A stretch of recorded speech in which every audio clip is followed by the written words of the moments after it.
Bienvenue à Venez, suivez-moi les enfants de l'école primaire. Cette semaine, nous allons examiner ensemble la leçon intitulée « Ne soyez pas rebelles contre Jéhovah, ni n'ayez peur ». Et elle couvrit les chapitres de Nombre 11 à 14, 20 à 24 et 27. Commençons. Le voyage du désert du Sinaï à la terre promise ne dura pas 40 ans. Pourtant, c'est exactement ce qu'il a fallu pour le peuple israélien. Non pas parce que le chemin était difficile à parcourir physiquement, mais parce qu'il devait changer spirituellement. Plutôt que de progresser en distance, ils devaient apprendre, grandir et devenir les personnes que Dieu voulait qu'ils deviennent. Le livre des Nombres nous montre ce qui s'est passé durant cette période. Au fil de ces années, les Israélites ont tiré des leçons importantes. Ils ont appris à faire confiance aux serviteurs du Seigneur, à avoir la foi même lorsque l'avenir semblait incertain, et ils ont aussi appris que le manque de foi a des conséquences. Mais très important, ils ont aussi appris qu'ils pouvaient se repentir et être guéris en revenant auprès du Seigneur. Cette histoire ne parle pas seulement d'eux, elle parle aussi de nous. Parfois, nous traversons tous des moments difficiles, comme si nous étions dans un désert spirituel. Mais tout comme les Israélites, nous sommes aussi en pleine transformation. Et si nous apprenons à faire confiance à Dieu et à suivre Jésus-Christ, nous pourrons avancer vers notre propre terre promise, la vie éternelle avec notre Père céleste. Après cette introduction, passons en revue chaque point. L'Apocalypse est accessible à tous, mais Dieu guide son Église à travers son prophète. Pendant son séjour dans le désert, Moïse avait une grande responsabilité de diriger le peuple, et il arriva un moment où il se sentit dépassé. Le Seigneur l'a ensuite aidé à partager son esprit avec d'autres dirigeants afin qu'ils puissent eux aussi recevoir inspiration et aide dans l'œuvre.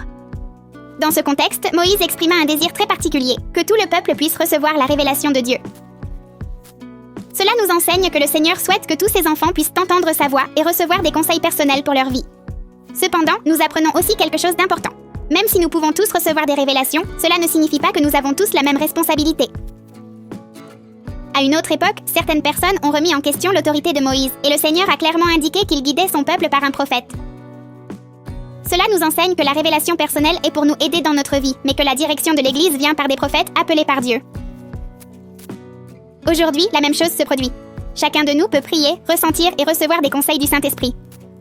Mais nous devons aussi faire confiance au prophète et suivre sa direction, car le Seigneur l'a appelé à diriger tout son peuple. Lorsque nous comprenons cela, nous pouvons recevoir une révélation personnelle tout en restant fermes sur la bonne voie. Moïse était très timide. La Bible dit quelque chose de très intéressant à propos de Moïse, qui était un homme très doux. Cela peut sembler surprenant car il était un grand chef. Il affrontait le pharaon et accomplissait des miracles avec la puissance de Dieu. Cependant, être doux ne signifie pas être faible, mais être humble, obéissant et prêt à suivre la volonté du Seigneur. Moïse fit preuve de docilité à de nombreuses reprises. Il écoutait les conseils des autres quand il en avait besoin, ne cherchait pas à se reconnaître lui-même, et laissait aussi les autres participer à l'œuvre du Seigneur. Même interrogé, il ne répondait ni avec colère ni fierté, mais avec patience et confiance en Dieu. Il comprit que le pouvoir ne venait pas de lui, mais du Seigneur. Jésus-Christ est le plus grand exemple de la douceur. Il enseignait avec amour, servait les autres et accomplissait toujours la volonté de son Père, même en période difficile. Être doux donc, c'est apprendre à être comme le Christ, humble, obéissant et prêt à faire ce qui est juste. Cet enseignement nous invite à réfléchir à nos propres vies. Nous pouvons être fermes et courageux, mais en même temps humbles et apprendables. Quand nous sommes doux, nous laissons le Seigneur nous guider et faire de nous de meilleures personnes. Avec la foi en le Seigneur, je peux avoir espoir pour l'avenir. Avec la foi en le Seigneur, je peux avoir espoir pour l'avenir. Dans Nombre 13 et 14, alors que les enfants d'Israël approchèrent de la terre promise, ils envoyèrent plusieurs hommes la repérer. À leur retour, la plupart ont fait un rapport rempli de peur. Ils parlaient de villes fortes et de puissants et disaient qu'il serait impossible de les vaincre. Cela rendit les gens hésitants et ils voulaient même retourner en Égypte, l'endroit où ils avaient été esclaves. La peur leur fit oublier tout ce que le Seigneur avait déjà fait pour eux. Cependant, deux de ces hommes, Josué et Caleb, voyaient la situation différemment. Ils ont fait confiance au Seigneur.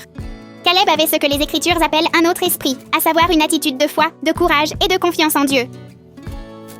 Alors que d'autres voyaient des obstacles, ils voyaient une opportunité pour le Seigneur d'accomplir ses promesses. Cette histoire nous enseigne que bien souvent, l'avenir peut sembler difficile ou incertain.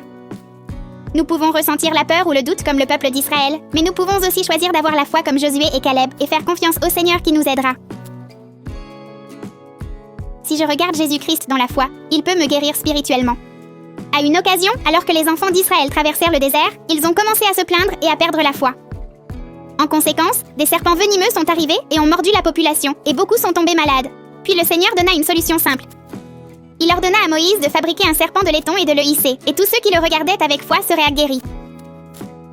Bien que la solution fût simple, tout le monde n'était pas guéri. Certains ne voulaient pas regarder, peut-être parce qu'ils ne croyaient pas qu'une chose aussi simple puisse les aider. D'autres ont peut-être hésité ou décidé de ne pas obéir.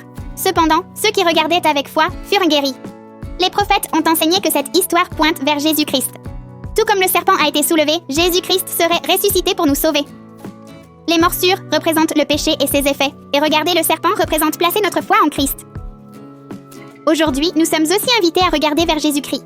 Parfois, cela peut sembler simple. Prier, repentir-vous, lire les Écritures, suivre leurs enseignements. Mais c'est précisément en faisant ces choses dans la foi que nous recevons une guérison spirituelle. Cette histoire nous invite à nous demander si nous nous tournons vraiment vers le Christ.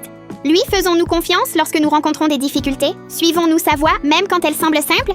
Lorsque nous choisissons de nous tourner vers Jésus-Christ dans la foi, il a le pouvoir de nous guérir, de nous renforcer et de nous guider. Alors que les enfants d'Israël approchèrent de la terre promise, le roi Balak de Moab eut peur et décida de demander de l'aide. Il convoqua Balaam, un homme connu pour prononcer bénédiction et malédiction, afin de maudire le peuple d'Israël. Balak envoya des messagers avec des cadeaux et des promesses de récompense pour essayer de le convaincre. Cependant, Balaam répondit qu'il ne pouvait faire que ce que Dieu lui permettait. Balak insista et envoya plus de personnes avec plus d'honneur et de promesses. Mais Balaam dit de nouveau qu'il ne pouvait aller à l'encontre de la parole du Seigneur. Finalement, Balaam y alla, mais il fit clairement savoir qu'il ne dirait que ce que Dieu lui dirait de faire. En chemin, quelque chose de remarquable s'est produit. Son âne vit un ange du Seigneur et s'arrêta plusieurs fois pour lui sauver la vie, bien que Balaam ne comprenne pas d'abord ce qui se passait. Quand Balaam est venu avec Balak, au lieu de maudire Israël, il a fini par les bénir. Plusieurs fois, il a essayé de prononcer des mots contre le peuple, mais seules des bénédictions sont sorties, car c'est ce que Dieu voulait. Malgré la pression du roi, Balaam ne put alors aller à l'encontre de la volonté du Seigneur. Cela nous apprend qu'il ne suffit pas de savoir ce qui est juste. Nous devons aussi avoir la fermeté nécessaire pour toujours continuer à le faire. L'obéissance au Seigneur exige de la constance, même quand c'est difficile ou quand les autres pensent différemment. Aujourd'hui, nous sommes aussi confrontés à des situations où nous devons choisir entre faire ce qui est juste ou suivre les autres. Cette histoire nous invite à décider dès maintenant que nous allons obéir à Dieu, quelle que soit la pression. Lorsque nous restons fermes dans ce qui est juste, nous démontrons notre foi et notre confiance en lui. Dans cette leçon, nous avons vu que le peuple d'Israël a traversé un processus d'apprentissage pour faire confiance à Dieu et devenir son peuple. Nous avons appris que nous pouvons tous recevoir la révélation, mais que le Seigneur guide son Église à travers son prophète.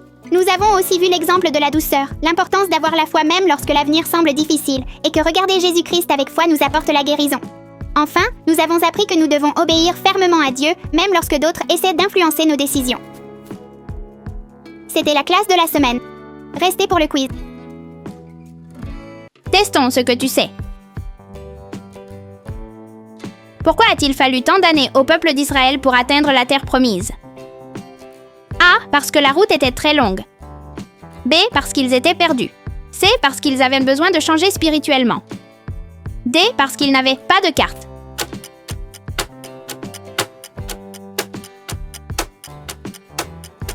C'est vrai, le changement le plus important était dans son cœur.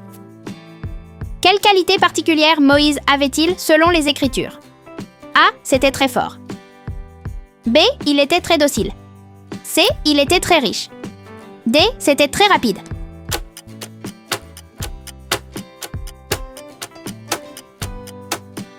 Très bien, être doux, c'est être humble comme le Christ. Qui avait la foi lorsqu'ils ont exploré la terre promise? A. Moïse et Aaron. B. Tous les espions. C. Seulement les gens. D. Josué et Caleb.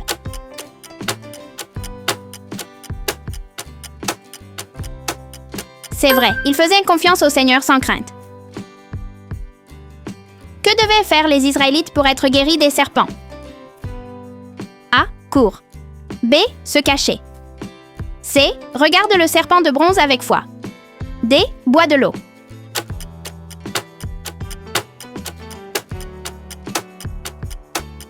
Très bien, ils devaient être regardés avec foi. On va monter un peu de niveau, alors appelle toute ta famille. Qu'enseignait le Seigneur sur l'Apocalypse et le prophète? A. Que tous peuvent recevoir la révélation, mais que le prophète guide l'Église. B. Que chacun puisse diriger l'Église. C. Que seul Moïse pouvait prier. D. Que personne ne peut recevoir de révélation.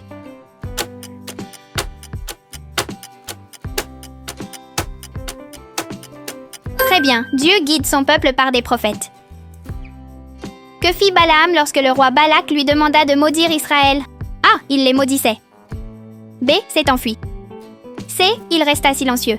D. Je les ai bénis.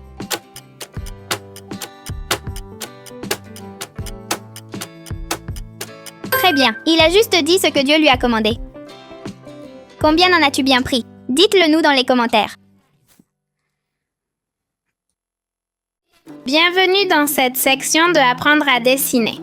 Cette semaine, nous découvrons l'histoire de Moïse et comment il a construit un serpent de bronze pour guérir les Israélites. Alors apprenons à le dessiner. Vous aurez besoin d'une feuille blanche, d'un crayon, d'un stylo ou d'un marqueur et de crayon ou marqueur de couleur. Commençons.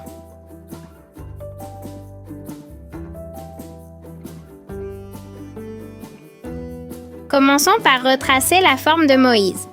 Dans ce cas, nous voulons que Moïse regarde légèrement vers le haut, c'est-à-dire vers le serpent de bronze. Alors, assurons-nous que tous ces traits penchent légèrement de ce côté. On va commencer par le nez.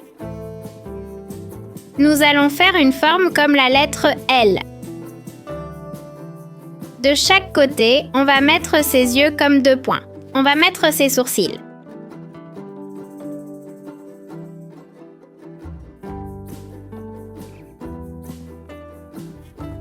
Le dessus, on fait quelques marques d'expression et on commence à former la barbe sous le nez. De ce côté, nous commencerons par la petite oreille à l'intérieur. On fait une petite marque et on commence à tracer les cheveux.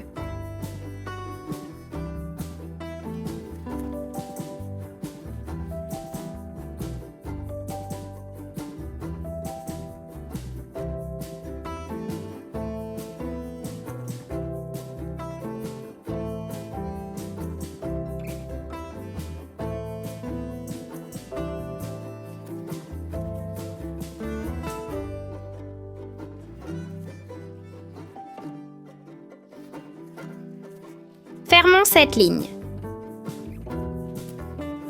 Du visage et on va le façonner légèrement vers le bas à l'intérieur de la barbe, on va faire un cercle et à l'intérieur de ce cercle, on va faire sa bouche.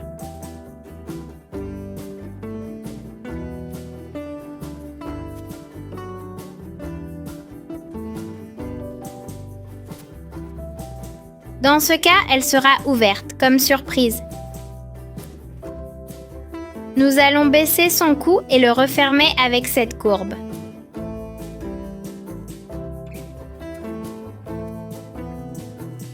De cette façon, nous nous assurons, étant que celui-ci est plus long que celui-ci, qu'il est légèrement orienté vers le haut. Maintenant, on va faire un de ses bras vers le bas. Nous allons calculer un petit espace et commencer par une ligne diagonale. Nous allons descendre cette ligne pour former la manche et nous allons commencer à faire la main 2.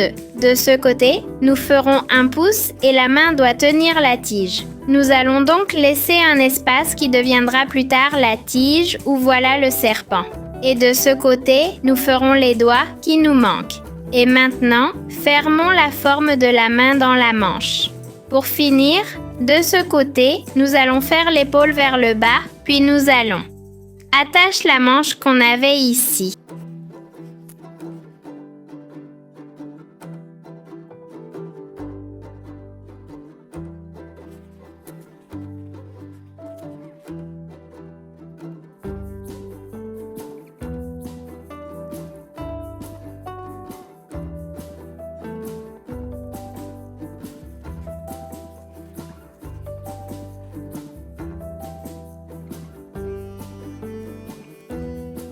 Faisons le torse et ce qu'il reste de la tunique et la position dans laquelle se trouve Moïse. Tu ne pourras pas le voir en entier.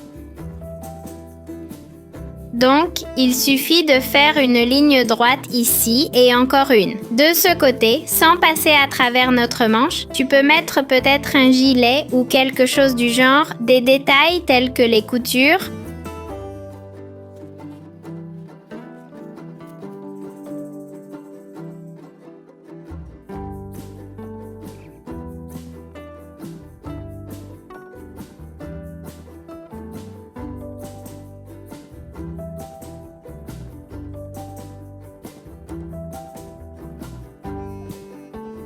Et maintenant, de l'autre côté, la main de Moïse sera complètement levée, tendue vers le haut.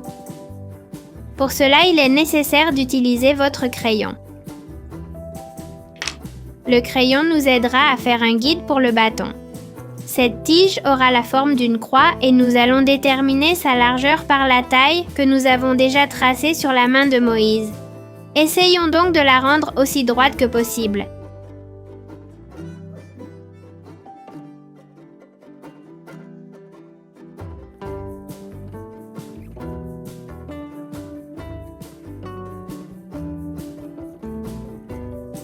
Et nous allons lui donner la forme de la croix ci-dessus.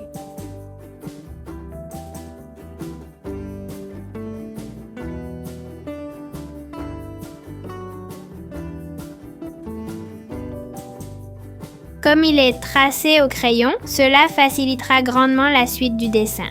Maintenant, nous allons commencer à tracer l'autre main de Moïse complètement étendue. Donc, à peu près à partir de ce point de barbe, on va remonter une ligne en diagonale. Ici, on fait une pause et cette file va descendre. Nous allons en rester là, car plus tard, nous allons finir cette partie et commencer par la main. Donc dans ce cas, on va faire du pouce qui tient la tige ici comme un crochet.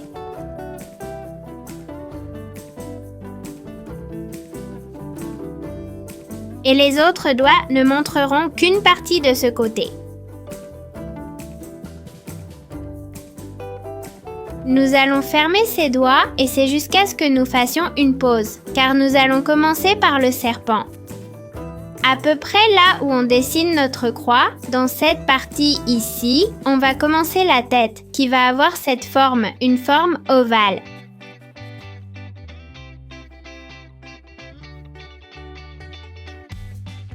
Presque comme un œil. Maintenant, on va le surveiller ici, puisqu'il est de profil et qu'il va passer la langue.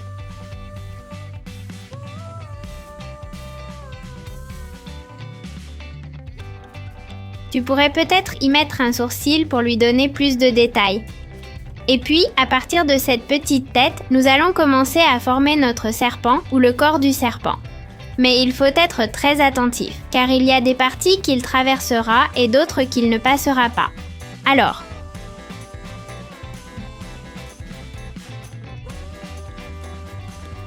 nous allons faire une courbe approximativement jusqu'à cette partie de notre croix. Puis, sans peindre cette partie, nous allons descendre une de plus.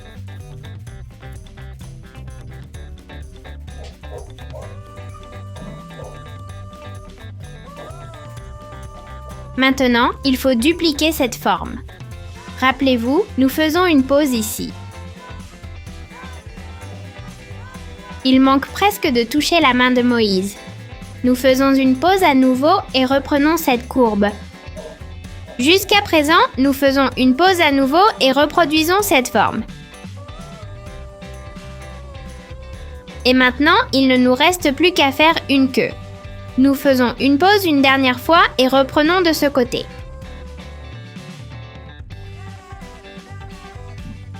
Nous devrions maintenant rester avec ce dessin avec plusieurs pauses. Nous allons les remplir de la croix. On commence de ce côté. Et maintenant, nous faisons cette partie de la croix qui est horizontale. On baisse cette ligne, on la remplit. C'est pour ça qu'il était si important que tu fasses une pause ici, tu vois? Parce que dans cette partie, la croix est traversée. Nous terminons notre partie de la croix, puis nous commencerons à descendre sans passer par notre serpent que nous avons déjà tracé.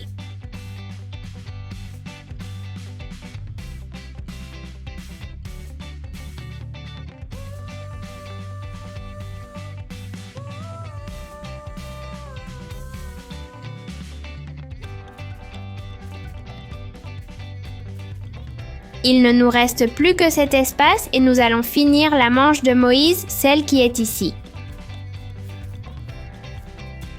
Encore une fois, ajoutez un peu de couture en détail. Nous avons terminé de ce côté le petit corps de notre serpent et il ne nous reste que notre serpent en bronze.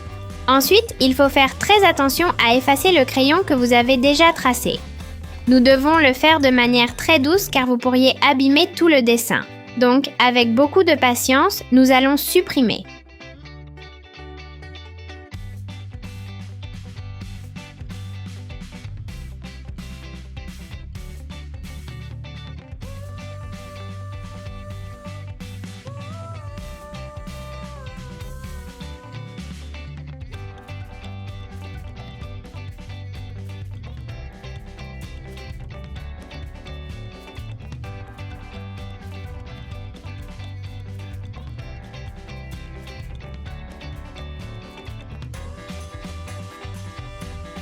Une fois notre dessin bien nettoyé, il est temps de le remplir de couleurs.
C'est ça, c'est ainsi que notre dessin de Moïse et du serpent de bronze est sorti. Nous espérons que ce dessin vous aidera à vous souvenir de ce que nous avons appris aujourd'hui en classe. Et puis, on espère que vous vous êtes autant amusés que nous. Nous vous rappelons que vous pouvez nous envoyer votre dessin à benjimprimariasud@gmail.com. C'est tout pour aujourd'hui. À suivre. Merci d'avoir dessiné avec nous cette semaine. Nous envoyons un salut a Martín Tituaña, Sebastián, Mónica Sánchez y Pablo Tituaña, del barrio Clearfield 20 en Utah. Alison Ortiz, del barrio Las Palmeras, Estaca Las Palmeras, en Lima, Perú. Lilian Fernanda Ramírez, del barrio Victoria, Estaca Industrial. Natalia Lucía, del barrio Bustamante, Estaca Zamacola, en Perú. Juan Pablo y Marta, del barrio Los Leones, Estaca Las Condes, en Chile. Meredith Tahuite Rivas. Paula y Lucía, de la Estaca Belgrano, en Argentina. Santiago, Luciana y Mateo, desde el barrio El Triunfo, Estaca Tumbes. Y saludos para su mascota Nikita. Sara Raquel, de Guatemala, en el barrio Las Flores. Iris Lusaif, de Cergy, París, Francia. Josefina Nair Sanutini, desde Chile. Santiago Hernández, del barrio Anenecuilco, en Morelos. Nadia Pozo y Kira Pozo, de Ecuador, barrio El Carmen. Ainara Valeria y Alondra Danet, de la Torre Leiva, de barrio Elche 1, en el Altet, España. Dariana y Jorge Ascoy, del barrio El Milagro, en la Estaca Jerusalén, Trujillo, Perú. Esther Elena Bolívar Castro, de la Estaca Sao Leopoldo, de Río Grande, Brasil. Juliet, de Guayaquil, Ecuador. Marina, de la Estaca Vacaville, en California. Mía González, desde Panamá. Sofi Cardoso y su amigo Lucas Ríos, desde la Estaca Rosario Norte, en Argentina. Itan García, del barrio Juana de Arco, en la ciudad de Guatemala. Daniela Lucía, de Houston, Texas. Genaro García, de la rama Río Colorado, en Yuma, Arizona. Alicia Botero, del barrio Viewpoint, en Prescott, Arizona. Paulo y Valeria, del barrio Bellavista, Estaca Lomas Verdes. Iker y Avish Garzón, del barrio Argüello, Estaca Sierras, en la provincia de Córdoba, Argentina. Andrea Carolina Espinal Núñez, desde Honduras, Tegucigalpa. Fernanda, de la Estaca Tula, barrio San Lucas. Lucía Vilorio, de Tegucigalpa, Honduras. Aarón y Alex del barrio Felipe Carrillo de Nuevo León. Paula Lisel García Cervantes del barrio Benemérito en la Estaca Arbolillo.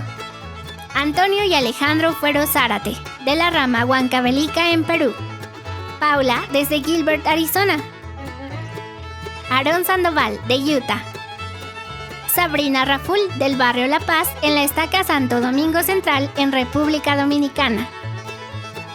Gastón y Emma Silva del barrio Luján de Cuyo en la Estaca Godoy Cruz en Mendoza, Argentina.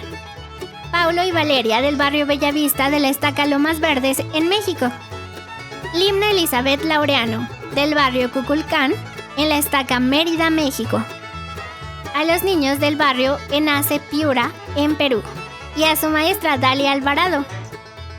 Catalina Esther Pérez del barrio Mayagüez en Puerto Rico. A los niños del barrio Campestre en Ciudad Obregón, Sonora, que son Katia Cabrales, Aitana Bobadilla, Regina Bobadilla, Alan Cabrales, Joel Obed Cabrales, Valeria Machuca, Daniela Manso, Santiago, Luciana Meneses, Emily Maitorena, Lía Medina, Lía Mendoza, Sebastián Ruiz, Miguel Ángel Ruiz y Ana Castro. Helen y Catalina del barrio La Conquista en Culiacán, Sinaloa. Kylie Annalise Menjivar López del Salvador en el barrio Altavista en la Estaca Ilopango. Santiago Ruiz del barrio Saratoga en Utah. Matías y Zoe Rayén Garcés Cuevas del barrio San Carlos en la Estaca Chillán en Chile. Catalina Rivas de Arequipa, Perú. Maru Rebeca Chávez San Germán de la rama Esqueda del distrito Sierra Madre en Sonora, México. Pablo Copetti y José Copetti de la Estaca Jaraguá do Sul en Brasil. Moisés Iñaki de Ushuaia. Rebeca Arcela Ramos del barrio Los Ficus en Piura, Perú. Matías Alvarado de la rama Piedras Negras en Estaca Mocambo en Veracruz. Mauricio Cisneros desde Utah en el barrio Hillcrest 9. Kailet Párraga y Mocía Párraga desde Ecuador en la rama Sibimbe. Juan Sánchez y Andrés Sánchez de Dallas, Texas. Matías Maldonado del barrio Anaco en la Estaca El Tigre en Venezuela. Nadia Pozo desde Ecuador del barrio El Carmen, Estaca Santo Domingo. Camila Valentina Lescano Garcés del barrio Pueblo Libre, Estaca Esperanza en Trujillo, Perú. Emily Marulanda Arévalo de la rama Palma 1 en Mallorca, España. Victoria Alejandra Romero del barrio Río Branco, Estaca Canoas en Río Grande do Sul, Brasil. Antonella Gómez. Yasmín de Curitiba, Brasil. Sofía Cardoso del barrio Fisherton, Estaca Rosario Norte en Argentina. Oliver Aguilera de Santiago de Chile. Alicia y Amelia del barrio Fredericton en Canadá. Lilian Fernanda Ramírez del barrio Victoria en Ciudad de México. Aarón Aravena del barrio Lobo Valle en la Estaca Quilicura. Mael Felipe Bayona Gómez de la rama Bello Horizonte de Talara en Piura, Perú. Zair Valencia desde Esmeraldas en Ecuador. Emma y Amy Granadillo de Venezuela. Anaí Cabrera de Montevideo, Uruguay. Rebeca Calle del barrio Rego Park 2 en New York. Renata de Santiago, Chile. Santiago, Mateo y Luciana desde el barrio El Triunfo, Estaca Tumbes, Perú. Nous adorons voir ces dessins et rappelons-nous que si vous avez déjà envoyé le vôtre, mais qu'il n'est pas encore sorti, ne désespérez pas, il apparaîtra sûrement dans les prochaines vidéos. C'est tout pour aujourd'hui. Je m'appelle Daniela Trejo et avec Fernando Cavaletti, nous formons Come Follow Me Elementary Kids. À la prochaine.